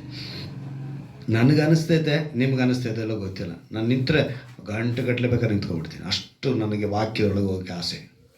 ಆ ಥರ ಹೇಳ್ತಾರೆ ಬಲಿ ಪದ ವಾಕ್ಯಗಳು. ಆ ರಕ್ಷಣೆ ಒಳಗಡೆ ಅಂದರೆ ದೇವರು ಇವತ್ತು ನಮಗೆ ತಿಳಿಯಪಡಿಸ್ತಿರೋದು ಆ ಕಾರ್ಯ ಸಾಧಿಸುವ ದಿನ. ಇವಾಗ ಯಾರ್ಯಾರು ಆತನ ಹೆಸರಿನ ಮೇಲೆ ನಂಬಿಕೆ ಇಟ್ಟರೋ ಅವ್ರನ್ನೆಲ್ಲ ಏನಂತ ಹೇಳ್ತೀವಿ ನಾವು? ವಿಶ್ವಾಸಿ. ಏನಂತ ಹೇಳ್ತೀವಿ? ಈಗ ವಿಶ್ವಾಸಿ ಅಂತ ಹೇಳೋದಕ್ಕೆ ಇನ್ನೊಂದು ಪದ ನಂಬಿಗಸ್ತರು. ಏನಂತ ಪದ? ನಂಬಿಗಸ್ತರು. ಇವಾಗ ಇಲ್ಲಿ ಮಾತೇನಲ್ಪಟ್ಟಿದೆ, ಬಾಯಿಂದ ಅರಿಕೆ ಮಾಡಬೇಕು, ಆತನ ಮೇಲೆ ನಂಬಿಕೆನೂ ಇಡಬೇಕು. ಈಗ ನಂಬಿಕೆ ಇಡುವವ್ರನ್ನ ವಿಶ್ವಾಸಿ ಅಂತ ನಾವು ಕರಿತೀವಿ. ಈಗ ವಿಶ್ವಾಸಿಗೆ ಅಂದರೆ ಇವಾಗ ನಾವು ಒಂದು ಮನೆ ಕಟ್ಟಕ್ಕೆ ನಮ್ಗೆ ಏನು ಬೇಕಾಗಿದೆ? ಫೌಂಡೇಶನ್ ಹಾಕ್ಬೇಕು, ಪಾಯ ಹಾಕ್ಬೇಕು, ಅಸ್ಥಿವಾರ ಹಾಕ್ಬೇಕಲ್ವಾ? ಈಗ ಒಬ್ಬ ಕ್ರೈಸ್ತನು ಕಟ್ಟಲ್ಪಡಬೇಕಾದ್ರೆ ನಾನು ಲಾಸ್ಟ್ ಟೈಮ್ ಕೂಡ ಹೇಳಿದರೆ ಒಂದು ಅಸ್ಥಿವಾರ ಬೇಕು, ಅದು ಯೇಸು ಕ್ರಿಸ್ತನು. 1 ಕೊರಿಂಥದವರೆಗೆ 3ನೇ ಅಧ್ಯಾಯ ಪಕ್ಕದಲ್ಲೇ 1 ಕೊರಿಂಥದವರೆಗೆ 3ನೇ ಅಧ್ಯಾಯ ಅದರಲ್ಲಿ 11ನೇ ವಾಕ್ಯವನ್ನು ಗಮನಿಸ್ತೀವಿ ನೋಡಿ.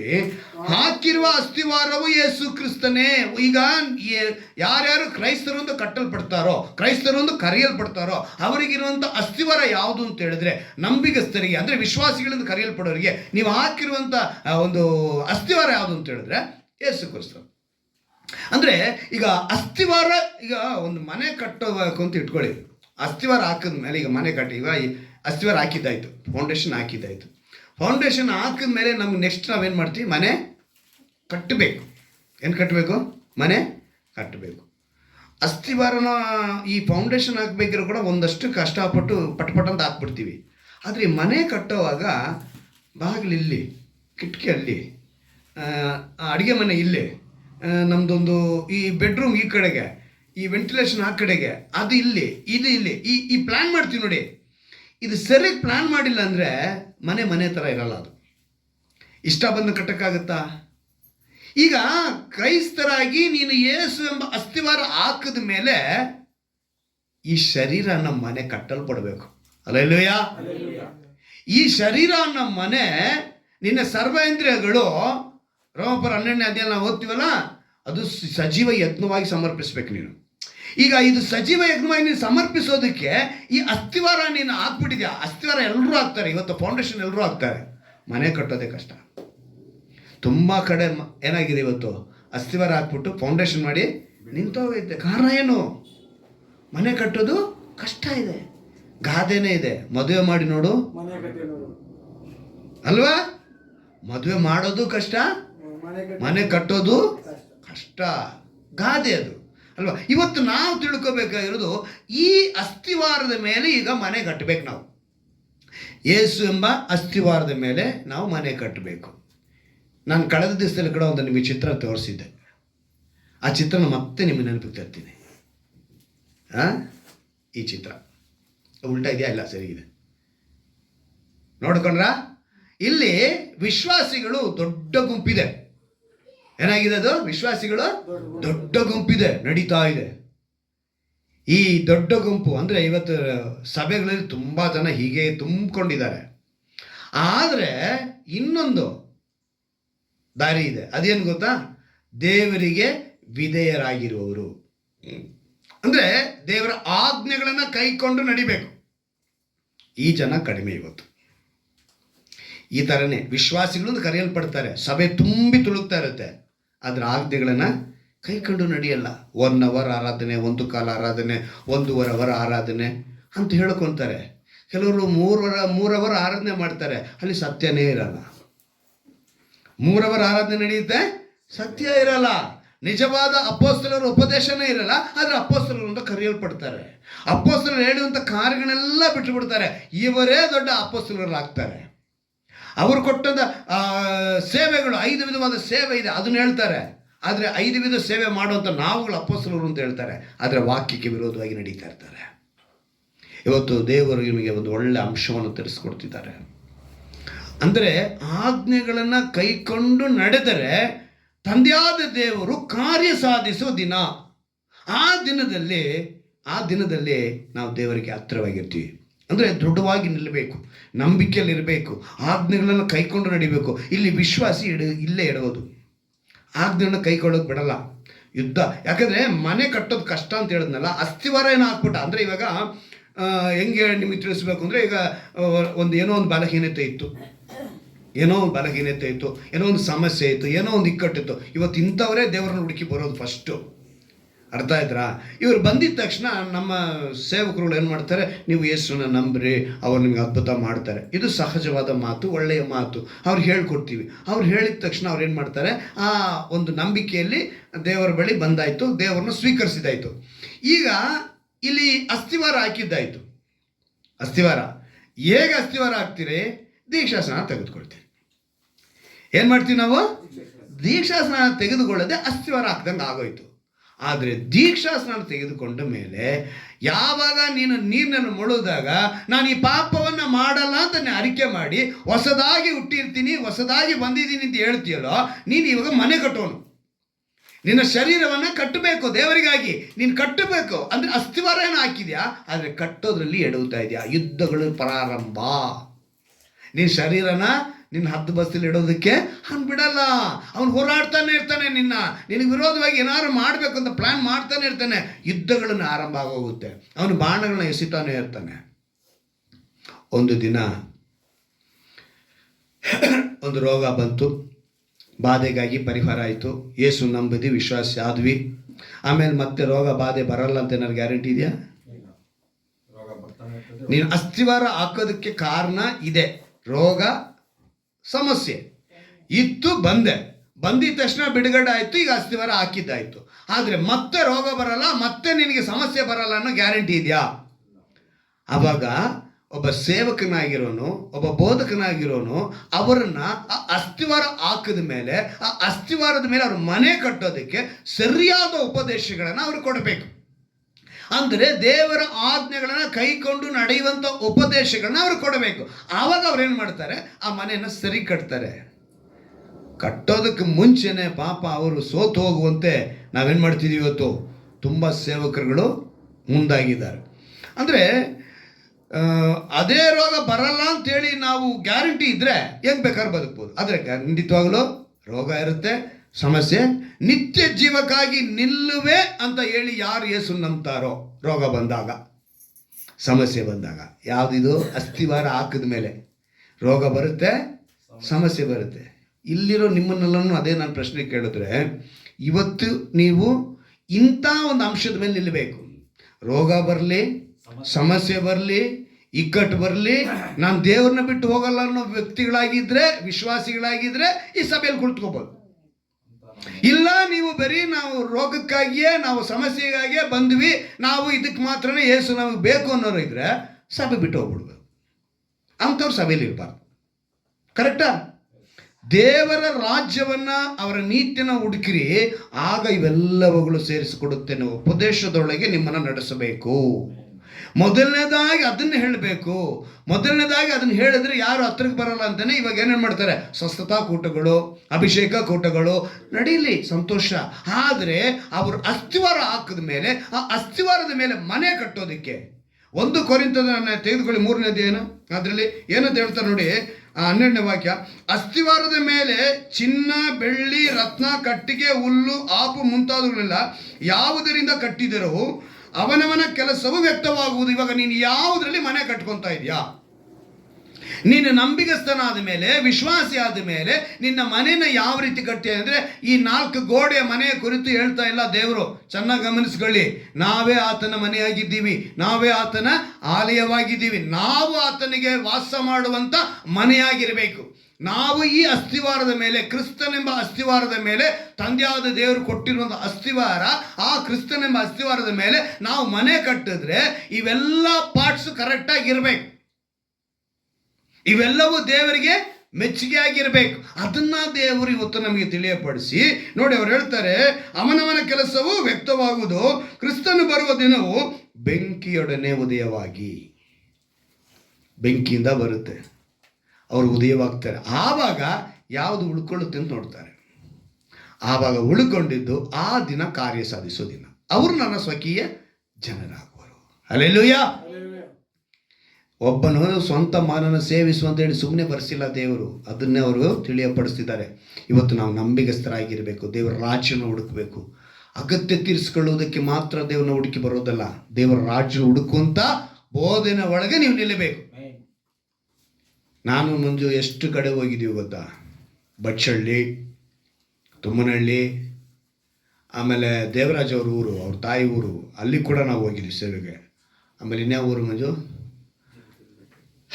ಇನ್ನೂ ಈ ಸೈಡಿಗೆ ಬೇಕಾದಷ್ಟು ಶಿಡ್ಲಘಟ್ಟ ಕಡೆ, ಯನಗುಂಟ, ಆಮೇಲೆ ವ್ಯಾಪ್ಸಂದ್ರ, ಇವಳು ಆನಂದ್ ಅವ್ರ ಹೆಂಡತಿ ಊರು.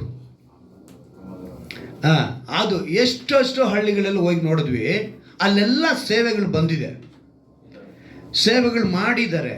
ಆದರೆ ವಿಶ್ವಾಸಿಗಳು ಹಿಂದಟ್ಟಿ ಹೋಗಿದ್ದಾರೆ. ಈಗ ನಮ್ಮ ಅಜ್ವಾರದಲ್ಲಿ ಎಷ್ಟು ಜನ ಹಿಂದಟ್ಟಿ ಹೋಗಿಲ್ಲ, ಸೂಲಿಬೆಲ್ಲಿ ಎಷ್ಟು ಜನ ಅಂತ ಹೋಗಿಲ್ಲ, ಈ ಬೆಟ್ಟಡಿ ಭಾಗದಲ್ಲಿ ಎಷ್ಟು ಜನ ಹೋಗಿಲ್ಲ. ಅಂದರೆ ಇವ್ರೇನು ಮಾಡ್ತಾರೆ ಗೊತ್ತಾ? ಬನ್ನಿ ಬನ್ನಿ, ನಿಮಗೆ ಸಾಲದ ಸಮಸ್ಯೆ ತೀರುತ್ತೆ, ಬನ್ನಿ ಬನ್ನಿ, ನಿಮ್ಗೆ ರೋಗ ತೀರುತ್ತೆ, ಯೇಸು ಹತ್ರ ಬಂದರೆ ಇದು ತೀರುತ್ತೆ. ಖಂಡಿತವಾಗ್ಲೂ ಹೇಳೋದು ಸತ್ಯ, ಅದು ಸತ್ಯನೇ. ದೇವರನ್ನ ನಂಬಿ ಬಂದರೆ ಖಂಡಿತ ಸಿಗುತ್ತೆ. ಆದರೆ ಅವ್ರನ್ನ ನೆಕ್ಸ್ಟ್ ನಡೆಸಬೇಕಾಗಿರೋದು ಒಬ್ಬೊಬ್ಬ ಕುರುಬನ ಕರ್ತವ್ಯ. ಆದರೆ ಕುರುಬನ ಏನು ಮಾಡ್ತಿದ್ದಾನೆ? ತೊಗೊಂಬಂದು ಚೆನ್ನಾಗಿ ಬಿರಿಯಾನಿ ತಿನ್ನಿಸ್ಬಿಟ್ಟು ಆಮೇಲೆ ಬಿಟ್ಟುಬಿಡ್ತಾನೆ. ಅದು ಪಾಪ ಗಂಜಿ ತಿಂತಾ ಇದೆಯೋ ಅಲ್ಲ ಬೇರೆ ಏನು ತಿಂತಾ ಇದೆಯೋ ಕೂಡ ಅವ್ನು ಗಮನಿಸಲ್ಲ. ಇಂಥ ಸೇವಕರುಗಳು ಇವತ್ತು ಹೆಚ್ಚಾಗಿ ತಮ್ಮ ಹೊಟ್ಟೆಗೋಸ್ಕರ ಸೇವೆ ಮಾಡೋರಾಗಿದ್ದಾರೆ.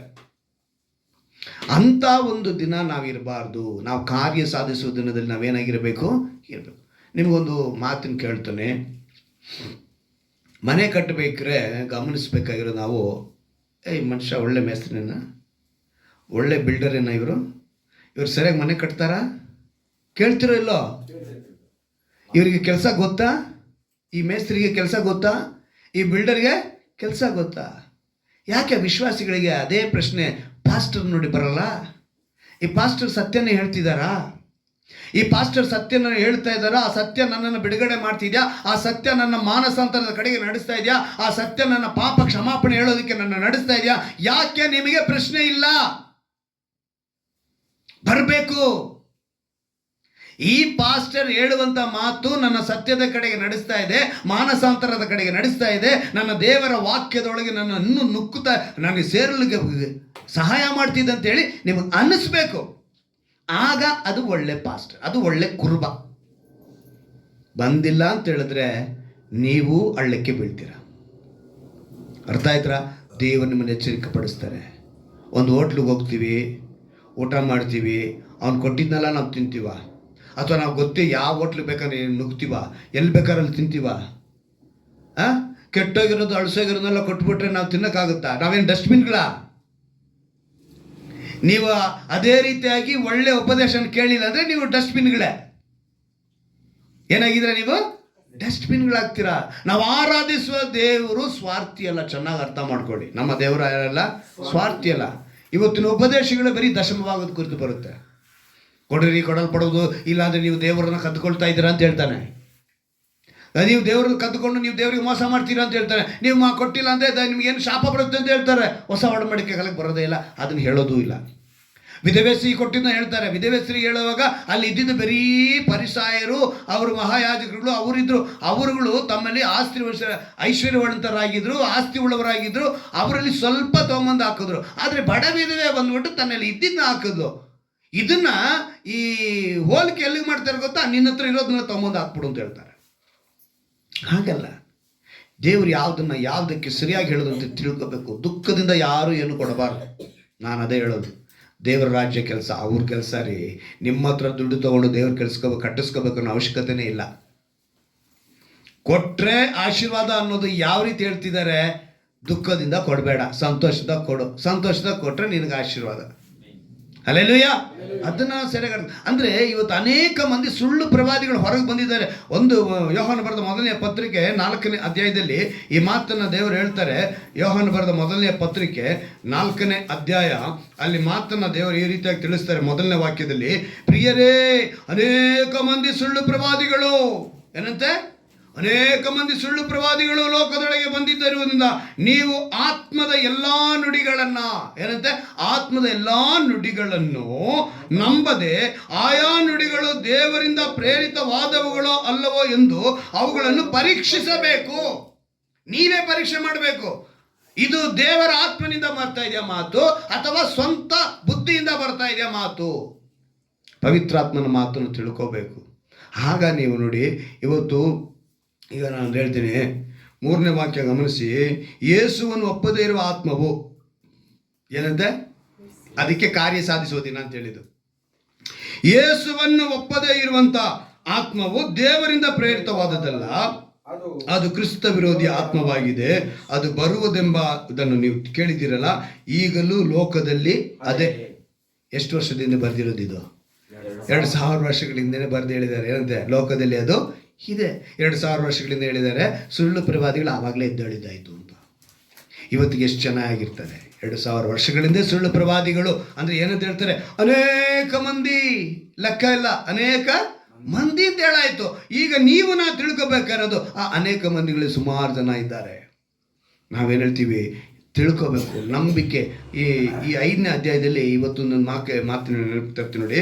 ಒಂದು ಯೋಹಾನ ಬರೆದ ಪತ್ರಿಕೆಯಲ್ಲಿ 5ನೇ ಅಧ್ಯಾಯದಲ್ಲಿ ಒಂದು 4ನೇ ವಾಕ್ಯ ಓದ್ತೀನಿ ಕೇಳಿ. ದೇವರಿಂದ ಹುಟ್ಟಿರುವಂಥದ್ದೆಲ್ಲವೂ ಲೋಕವನ್ನು ಜಯಿಸುತ್ತದೆ.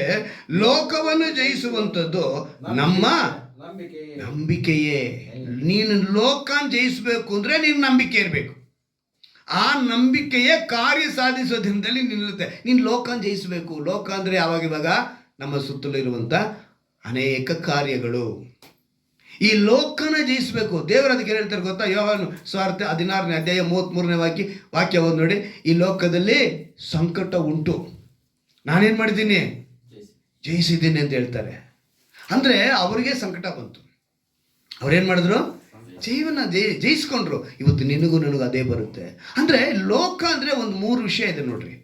ಅದೇ ಒಂದು ಯೋಹಾನ ಬರೆದ ಪತ್ರಿಕೆಯಲ್ಲಿ 2ನೇ ಅಧ್ಯಾಯದಲ್ಲಿ ಲೋಕ ಅಂದರೆ ನೋಡಿ 33ನೇ 2ನೇ ಅಧ್ಯಾಯ 15ನೇ ವಾಕ್ಯ ಓದ್ತೀನಿ ಕೇಳಿ. ಲೋಕವನ್ನಾಗಲಿ ಲೋಕದಲ್ಲಿರೋನಾಗಲಿ ಪ್ರೀತಿಸಬೇಡಿರಿ. ಯಾವನಾದರೂ ಲೋಕವನ್ನು ಲೋಕ ಅನ್ನೋದನ್ನು ತಿಳ್ಕೊಬೇಕು ನೀವು ಯಾವುದು ಅಂತೇಳಿ. ಲೋಕವನ್ನು ಪ್ರೀತಿಸಿದರೆ ತಂದೆಯ ಮೇಲಿನ ಪ್ರೀತಿ ಅವನಲ್ಲಿ ಇಲ್ಲ. ಲೋಕದಲ್ಲಿರುವ ಏನಂತೆ? ಲೋಕ ಅಂದ್ರೆ ಏನು ಅರ್ಥ ಅಂತೇಳಿ, ಲೋಕದಲ್ಲಿರುವ ಶರೀರದಾಶೆ, ಕಣ್ಣಿನಾಶೆ, ಬದುಕು ಬಾಳಿನ ಡಂಬ, ಈ ಮೊದಲಾದವುಗಳೆಲ್ಲವೂ ತಂದೆಯಿಂದ ಹುಟ್ಟದೆ ಲೋಕದಿಂದ ಹುಟ್ಟಿದವುಗಳಾಗಿವೆ.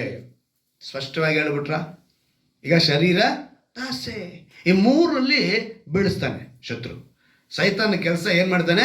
ಈ 3ರಲ್ಲೇ ಬಿಡಿಸ್ಬೇಕು. ಶರೀರ ಎಂದಾಗ ಸಾಮಾನ್ಯ ಕೋರಿಕೆನಲ್ಲ ಹೇಳ್ತಿರೋದು. ನಮ್ಮ ದೇವರು ಸ್ವಾರ್ಥಿ ಅಲ್ಲ, ಚೆನ್ನಾಗಿ ಅರ್ಥ ಮಾಡ್ಕೊಳ್ಳಿ. ನಾವು ಸಾಮಾನ್ಯ ಕೋರಿಕೆಗಲ್ಲ, ಅಥವಾ ನಮ್ಮ ಅಗತ್ಯವನ್ನಲ್ಲ, ಅಥವಾ ನಮ್ಮ ಆಸೆಗಳನ್ನೆಲ್ಲ, ಇವುಗಳನ್ನೆಲ್ಲ ಹೇಳ್ತಿಲ್ಲ ದೇವರು. ಈಗ ಸಾಮಾನ್ಯವಾಗಿ ತಿನ್ನೋದು ಇಟ್ಕೊಳ್ಳೋಣ. ಯಾವುದನ್ನ? ತಿನ್ನೋದು. ಗಂಜಿ ತಿನ್ನೋದು ಸಂತೋಷನೇ, ಬಿರಿಯಾನಿ ತಿನ್ನೋದು ಸಂತೋಷನೇ. ಇವಾಗ ಗಂಜಿ ತಿನ್ನೋನು ಬಿರಿಯಾನಿ ತಿನ್ನಬೇಕು ಅಂತ ಆಸೆ ಪಟ್ಟರೆ ತಪ್ಪ? ಅದನ್ನು ಕೋರಿಕೆಪ್ಪ ಅಲ್ವಾ? ಆದರೆ ನಾವೊಂದು ಕಾಲದಲ್ಲಿ ನಮಗೇನಂತ ಹೇಳ್ಕೊಟ್ರು ಅಂದರೆ, ನಾವೊಂದು ದೊಡ್ಡ ಸಂಸ್ಥೆಯಲ್ಲಿದ್ವಿ. ದೇವರ ರಾಜ್ಯವನ್ನು ಕಟ್ಟುವಂಥ ವಿಶ್ವಾಸಿಗಳಾಗಿ ಬೆಳಿಬೇಕು ಅಂದರೆ, ಅಥವಾ ಒಂದು ಸೇವಕನಾಗಿ ಬೆಳಿಬೇಕು ಅಂದರೆ, ಅನೇಕನ ದೇವರ ಕಡೆ ನಡೆಸಬೇಕು ಅಂದರೆ, ಆ ಸೇವಕಗಳು ಸೊಸೈಟಿ ರೈಸ್ ಮಾತ್ರ ತಿನ್ನಬೇಕಂತೆ. ಏನು ತಿನ್ನಬೇಕು? ಆರ್ಫನೇಜು ನಡೆಸುವಾಗ ಮಕ್ಕಳಿಗೆ ಅವ್ರನ್ನ ನಂಬಿಕೆಯಲ್ಲಿ ಬೆಳೆಸಬೇಕು. ನೀವು ಒಳ್ಳೆ ರೈಸ್ ಎಲ್ಲ ಕೊಟ್ಟು ಬೆಳೆಸಬಾರ್ದು. ಅವ್ರಿಗೆ ಸೊಸೈಟಿ ರೈಸೇ. ಏನಂತ ಹೇಳಿದ್ರು? ಸೊಸೈಟಿ ರೈಸೇ. ಬಿಸ್ಕೆಟಲ್ಲಿ ನಾವು ಯಾವುದೇ ಕ್ರೀಮ್ ಬಿಸ್ಕೆಟ್ ಎಲ್ಲ ತಿನ್ನೋ ಹಾಗಿಲ್ಲ. ನಿಮ್ಗೆಲ್ಲರಿಗೂ ಗೊತ್ತಿದೆಯಾ ಟೈಗರ್ ಬಿಸ್ಕೆಟು? ಅದೇ ನಮಗೆ ಟೈಗರ್ ಬಿಸ್ಕೆಟ್. ಅದಕ್ಕೆ ದಾಟಿದ್ರೆ ಪಾರ್ಲೇಜಿ. ನಾವೊಂದು ಸಂಸ್ಥೆಯಲ್ಲಿ ಇದ್ದಾಗ ನಮಗೆ ಅನುಭವಗಳು. ಆದರೆ ನಾವು ದೇವರೊಂದಿಗೆ ಬಂದ ಮೇಲೆ ಗೊತ್ತಾಯಿತು, ಇದೆಲ್ಲ ಶರೀರದಾಸೆ ಅಲ್ಲಪ್ಪ. ಶರೀರದಾಸೆ ಅನ್ನೋದು ಬೇರೆ.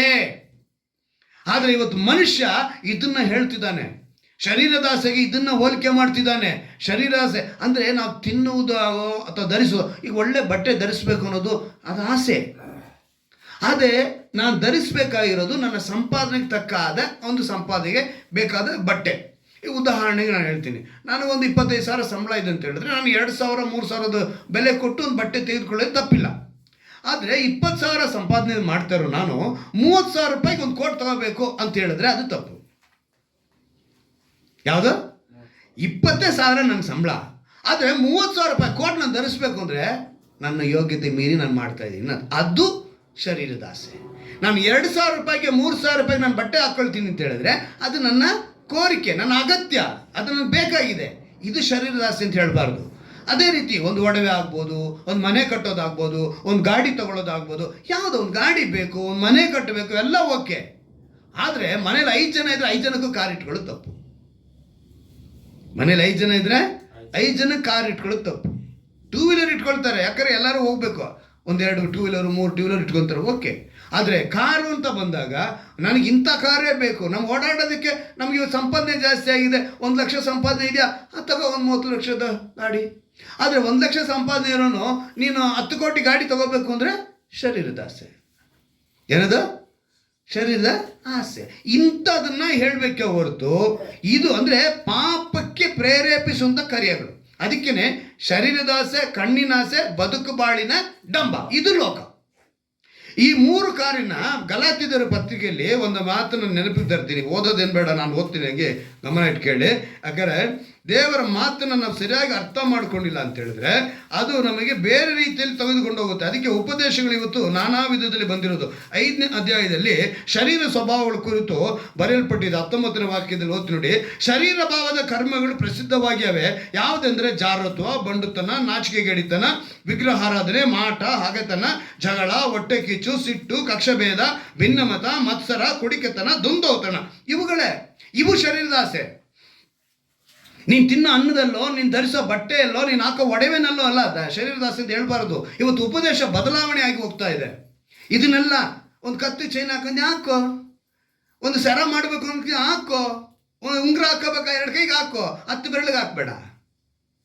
2 ಕೈಗೆ ಬೇಕಾಗಿರೋ ಎಷ್ಟು ಉಂಗುರ ಹಾಕ್ಬೇಕು ಅಷ್ಟು ಹಾಕೋ, ಚೈನ್ ಹಾಕ್ಬೇಕಾ ಹಾಕು, ಬಟ್ಟೆ ಹಾಕು, ಸೂಟ್ ಹಾಕು, ಎಲ್ಲ ಹಾಕು. ನೀನು ರಾಜಾದಿರಾಜನ ಮಗನು, ನೀನು ರಾಜಾದಿರಾಜನ ಮಗಳು, ನೀನು ರಾಜ, ನೀನು ರಾಣಿ. ಅಲ್ಲೇಲೂಯ್ಯ.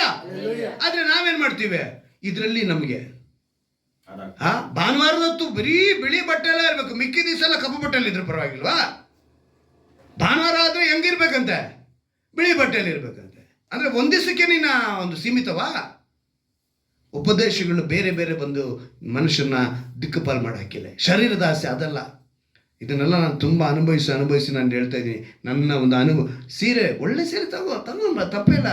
ಒಳ್ಳೆ ಬಟ್ಟೆ ಹಾಕು, ತಪ್ಪೇ ಇಲ್ಲ. ರೇಷ್ಮೆ ಸೀರೆ ಉಡ್ಬೇಕಾ, ತಪ್ಪೇ ಇಲ್ಲ. ನೀನು ರಾಜ ರಾಣಿ ಅಂದ್ರೆ ನೀನು ಆ ರೀತಿನೇ ಇರಬೇಕು. ಆದರೆ ಇವತ್ತು ನಾವೇನಾಗಿದ್ದೀವಿ, ಇಂಥ ಒಂದು ಬಲಿಗೆ ಅಂದರೆ ಬಿದ್ದೋಗಿದ್ದೀವಿ. ಶರೀರದ ಆಸೆ ಅಂತ ಹೇಳ್ತೀನಿ. ಒಂದು 2 ನಿಮಿಷ ಹೇಳ್ತೀನಿ ನೋಡಿ. ಈ ನಡುವೆ ಕೆಲವು ಸಿನಿಮಾಗಳೆಲ್ಲ ಬಂದ್ಬಿಟ್ಟಿದ್ದು.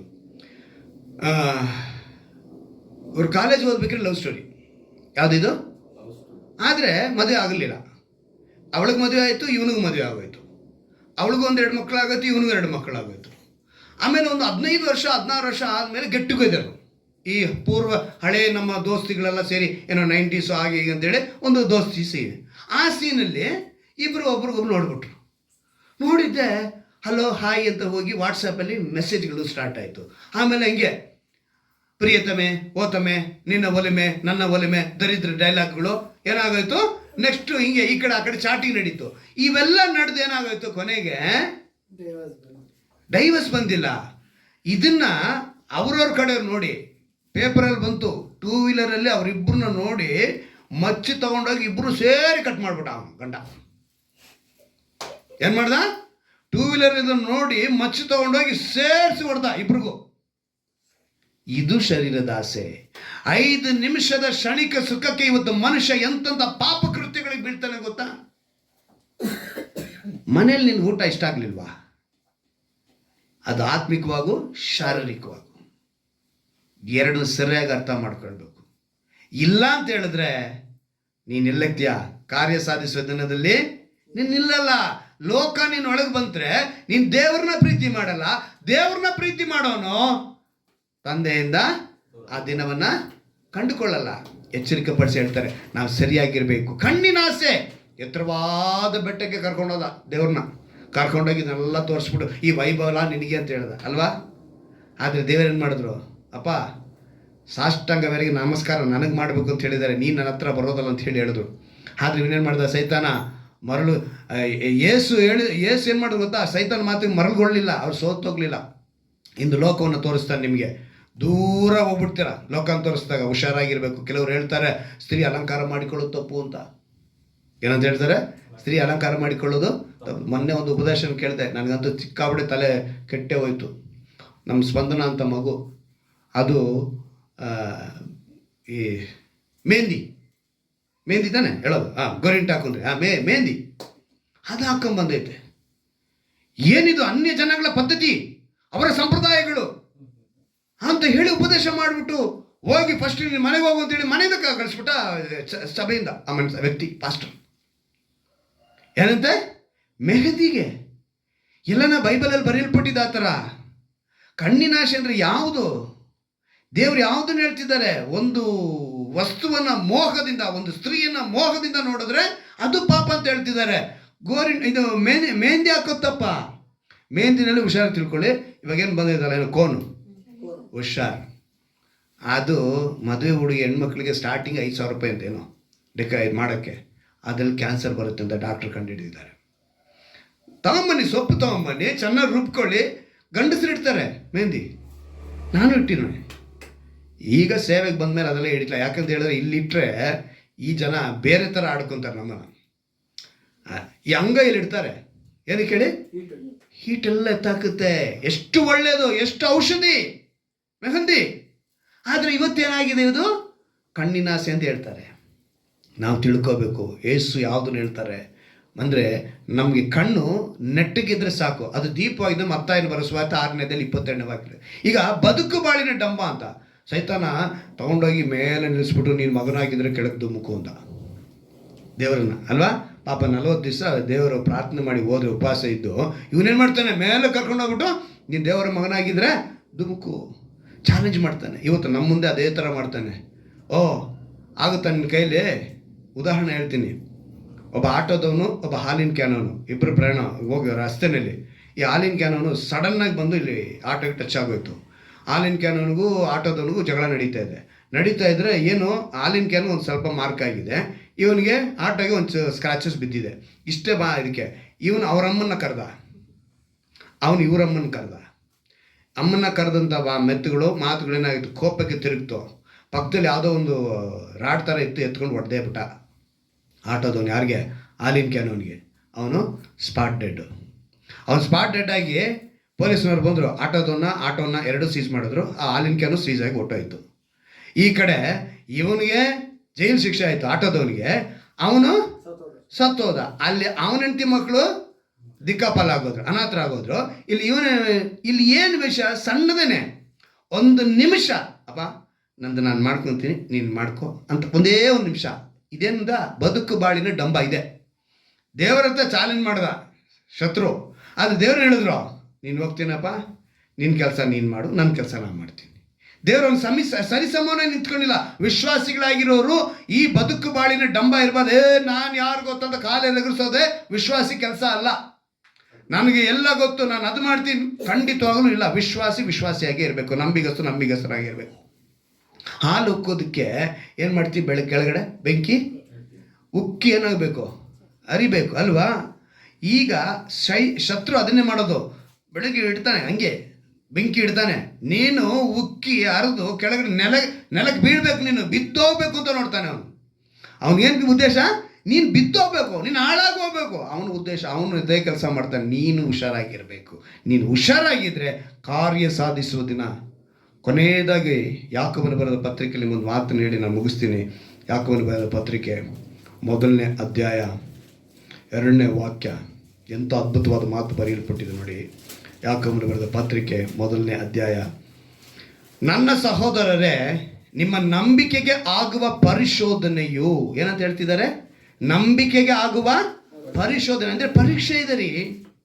ಆ ಪರಿಶೋಧನೆಯು ತಾಳ್ಮೆಯನ್ನು ಉಂಟು ಮಾಡುತ್ತದೆಂದು ತಿಳಿದು ನೀವು ನಾನಾ ವಿಧವಾದ ಕಷ್ಟಗಳಲ್ಲಿ ಬಿದ್ದಿರುವಾಗ ಅದನ್ನು ಕೇವಲ ಆನಂದಕರವಾದದ್ದೆಂದು ಎಣಿಸಿರಿ. ನಂಬಿಕೆಗೆ ಆಗುವಂಥ ಒಂದು ಪರೀಕ್ಷೆ. ವಿಶ್ವಾಸಿ ಆದಮೇಲೆ ನಾನಾ ವಿಧವಾದ ಪರೀಕ್ಷೆ ಬರುತ್ತೆ. ಅದು ಶರೀರದಾಸೆ, ಕಣ್ಣಿನಾಸೆ, ಬದುಕು ಬಾಳಿನ ಡಂಬ. ಇದು ಲೋಕ. ಇದು ನಿನ್ನೊಳಗೆ ಬರಬಾರ್ದು. ಈ ಶೋಧನೆಯನ್ನು ಕೊಡ್ತಾನೆ. ಆ ತಾಳ್ಮೆಯು ಸಿದ್ಧಿಗೆ ಬರಲಿ, ಆಗ ನೀವು ಶಿಕ್ಷಿತರು, ಸರ್ವಸುಗುಣವುಳ್ಳವರು, ಏನೂ ಕಡಿಮೆ ಇಲ್ಲದವರು ಆಗಿರುವಿರಿ. ಹಲ್ಲೆಲೂಯಾ. ಅಲ್ಲಿಗೆ ನಿಮ್ಮ ಈ ನಂಬಿಕೆಗೆ ಆಗುವಂಥ ಪರೀಕ್ಷೆನ ಪಾಸ್ ಆಗಿಬಿಡಬೇಕು. ಎಂಥ ಸಮಸ್ಯೆ ಇಕ್ಕಟ್ಟು ಬಂದರು ಆವಾಗ ಕಾರ್ಯ ಸಾಧಿಸುವ ದಿನದಲ್ಲಿ ನೀವು ತಂದೆಯಾದ ದೇವರ ಮಕ್ಕಳಾಗಿರ್ತೀರಿ. ಯಾಕಂದರೆ ಒಬ್ಬ ಸ್ವಂತ ಮಗನನ್ನು ಕರುಣಿಸೋ ಪ್ರಕಾರ ನಿಮ್ಮನ್ನು ಕರುಣಿಸ್ತಾರೆ. ಅದೇ ಕಾರ್ಯ ಸಾಧಿಸೋ. ಈ ಲೋಕದಲ್ಲಿ ಇಂಥ ಶೋಧನೆಗಳು ಬರುತ್ತೆ. ಅದಕ್ಕೆ ಯೇಸು ಕ್ರಿಸ್ತ ನಮ್ಮ ಅಸ್ಥಿವಾರ ಹಾಕೋಬೇಕು. ಆ ಅಸ್ಥಿವಾರದ ಮೇಲೆ ನೀವು ಸರಿಯಾಗಿ ಮನೆ ಕಟ್ಟಬೇಕು, ನಿಮ್ಮ ದೇಹವನ್ನು ಕಟ್ಟಬೇಕು. ಇಲ್ಲಿ ಕಟ್ಟಿದಾಗ 12ನೇ ವಾಕ್ಯ ಹೇಳಿದೆ, ಕಷ್ಟವನ್ನು ಸಹಿಸಿಕೊಳ್ಳುವವನು ಧನ್ಯನು, ಅವನು ಪರಿಶೋಧಿತನಾದ ಮೇಲೆ ಜೀವವೆಂಬ ಜಯಮಾಲೆಯನ್ನು ಹೊಂದುವನು. ಹಲ್ಲೆಲೂಯಾ. ಸ್ವಾಮಿಯು ತನ್ನನ್ನು ಪ್ರೀತಿಸುವವರಿಗೆ ಇದನ್ನು ವಾಗ್ದಾನ ಮಾಡಿದ್ದಾನೆ. ಹಲ್ಲೆಲೂಯಾ. ಅವನ್ನ ಪ್ರೀತಿ ಮಾಡೋರಿಗೆ ಅವ್ರೇನು ಮಾಡಿದ್ದಾರೆ? ಇದನ್ನು ವಾಗ್ದಾನ ಮಾಡಿದ್ದಾರೆ. ಇವತ್ತು ನೀವು ಕೇಳ್ತೀರಾ, ಅಪ್ಪ ಈ ವಾಗ್ದಾನ ನಾವು ಸ್ವತಂತ್ರಿಸ್ಕೊಳ್ಬೇಕು, ಈ ವಾಗ್ದಾನಕ್ಕೆ ನಾವು ಒಳಪಟ್ಟವರಾಗಿರಬೇಕು, ನಂಬಿಕೆಗೆ ಬರುವಂಥ ಪರೀಕ್ಷೆನ ನಾವು ಗೆಲ್ಲಬೇಕು, ನಾವು ಸೋಲನ್ನು ಕಾಣಬಾರ್ದು. ಇವತ್ತು ನೀವು ಒಪ್ಪಿಸ್ಕೊಡ್ತೀರಾ? ನೀವು ಹೇಳಬೇಕು. ನೀವು ಹೇಳಿದ್ರೇ ದೇವರು ಅದನ್ನು ಅಂಗೀಕರಿಸ್ತಾರೆ. ನೀವು ಹೇಳುವಾಗ ದೇವರ ಬಳಿ ನಿಮ್ಮನ್ನು ಒಪ್ಪಿಸಿಕೊಡ್ಬೇಕು, ಸಮರ್ಪಿಸಿಕೊಡ್ಬೇಕು.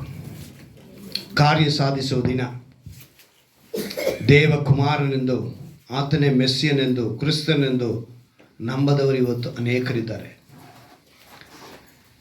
ಯೇಸು ಕ್ರಿಸ್ತನೇ ಆ ಅಸ್ತಿವಾರವಾಗಿರಬೇಕು. ಆತನ ಆಜ್ಞೆಗಳನ್ನು ನಾವು ಕೈಕೊಂಡು ನಡೆಯಬೇಕು. ಆತನ ಆಜ್ಞೆಗಳನ್ನು ಕೈಕೊಂಡು ನಡೆಯುವವನು ಯಾವ ರೀತಿ ಇರುತ್ತಾನೆ ಅಂತ ಹೇಳಿದ್ರೆ, ಒಂದು ಅದ್ಭುತವಾದ ರೀತಿ. ನೀವು ತಿಳ್ಕೋಬೇಕು, ನಮ್ಮ ಡ್ಯಾಡಿ ಒಳ್ಳೆಯವನು ಅಂತ. ನನ್ನ ಡ್ಯಾಡಿ ನೀ ಒಳ್ಳೆಯವ, ನಿನ್ನ ಹೆಸರೇ ಇಮ್ಮಾನುವೆ, ಎಂದೆಂದು ಇರುವಾತನೇ. ಎಂತ ಒಂದು ಒಳ್ಳೆ ದೇವರಲ್ವಾ? ಹಾಡು, ಒಳ್ಳೆ ಹಾಡು. ನಾವು ಹಾಡಬೇಕು ಅಂದ್ರೆ ಆ ಡ್ಯಾಡಿನ ಕರಿಬೇಕು. ನಮ್ಮ ಮಧ್ಯದಲ್ಲಿ ಇರುವಂತ ದೇವರು, ಆತನು ಒಳ್ಳೆಯ ದೇವರಾಗಿದ್ದಾನೆ. ವೈರಿಗಳ ಮುಂದೆ ಔತಣಪಡಿಸುವಂತ ದೇವರು, ಜೀವ ಶ್ವಾಸವನ್ನು ಕೊಟ್ಟಂತ ದೇವರು,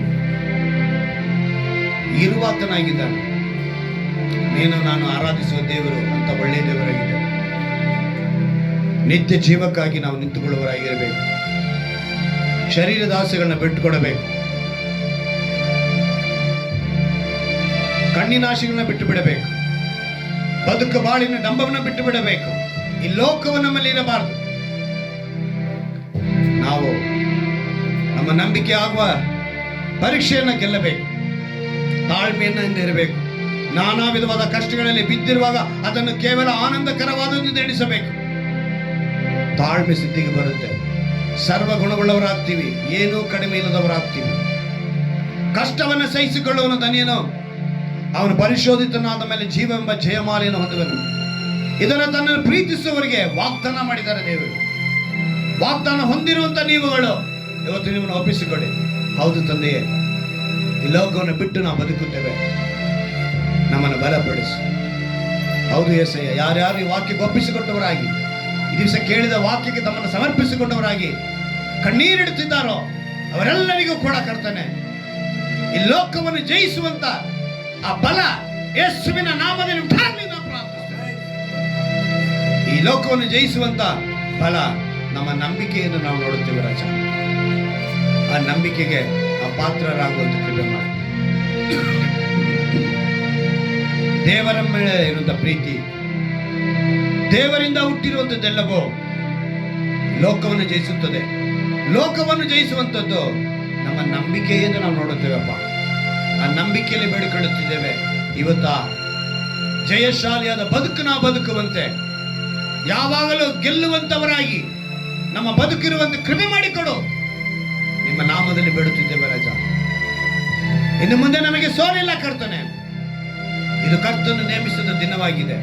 ನೀನು ಕಾರ್ಯ ಸಾಧಿಸುವ ದಿನದಲ್ಲಿ ಕರ್ತನೆ ನಾವೆಲ್ಲರೂ ನಿನ್ನ ಮಗಳಾಗಿರುವುದಕ್ಕೆ ಕೃಪೆ ಮಾಡಬೇಕೆಂದು ನಮ್ಮ ರಕ್ಷಕನ ವಿಮೋಚಕನಾಗಿರುವ ಯೇಸು ಕ್ರಿಸ್ತನ ನಾಮದಲ್ಲಿ ಪ್ರಾರ್ಥಿಸಿ ಬೇಡುವುದನ್ನು ತಂದೆಯೇ, ಆಮೆನ್.